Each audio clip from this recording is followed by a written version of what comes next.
দেশে বিচ্ছিন্ন যোগাযোগ ব্যবস্থা এখন গলার কাটা হয়ে দাঁড়িয়েছে। শুধু রাস্তা নির্মাণ করেই উন্নয়নের কথা প্রচার করা হয়েছে, বড় প্রকল্প নিলেও তার সঠিক বাস্তবায়ন হয়নি।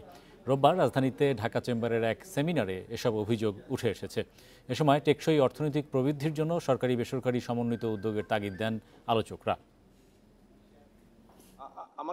টেকসই অর্থনৈতিক প্রবৃদ্ধির জন্য দেশে লজিস্টিক খাতের বর্তমান অবস্থা ও এর উন্নয়নে করণীয় নিয়ে সেমিনারের আয়োজন করে ঢাকা চেম্বার। এতে নিজেদের মতামত তুলে ধরেন ব্যবসায়ী ও সংশ্লিষ্টরা।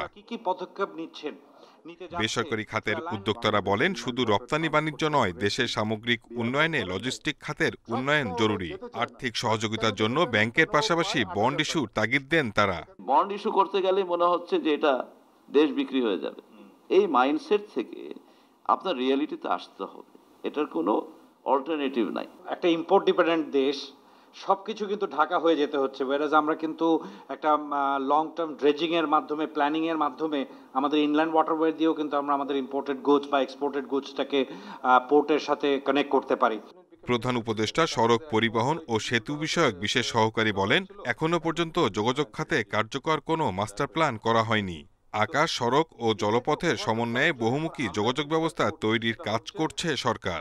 এইটাকে ওভারকাম করার জন্য আমরা যেটা করছি সেটা হচ্ছে বেসিক্যালি আই টুক চার্জ, এবং আমি যেটা চেষ্টা করছি সেটা হচ্ছে একটা, সবাই অনেকে এটা নিয়ে এমফেসিস দিল, সেটা আমরা চেষ্টা করছি একটা মাল্টি মডেল একটা ট্রান্সপোর্টেশন নেটওয়ার্ক তৈরি করার জন্য। লজিস্টিক খাতে আধুনিক প্রযুক্তি ব্যবহারের পাশাপাশি দক্ষ জনবল তৈরির ওপর জোর দেন বিশেষজ্ঞরা। বলেন, দেশের রপ্তানি বাণিজ্যের ৭৮% ইউরোপ ও আমেরিকার ওপর নির্ভরশীল, যা টেকসই উন্নয়নের ক্ষেত্রে ঝুঁকিপূর্ণ।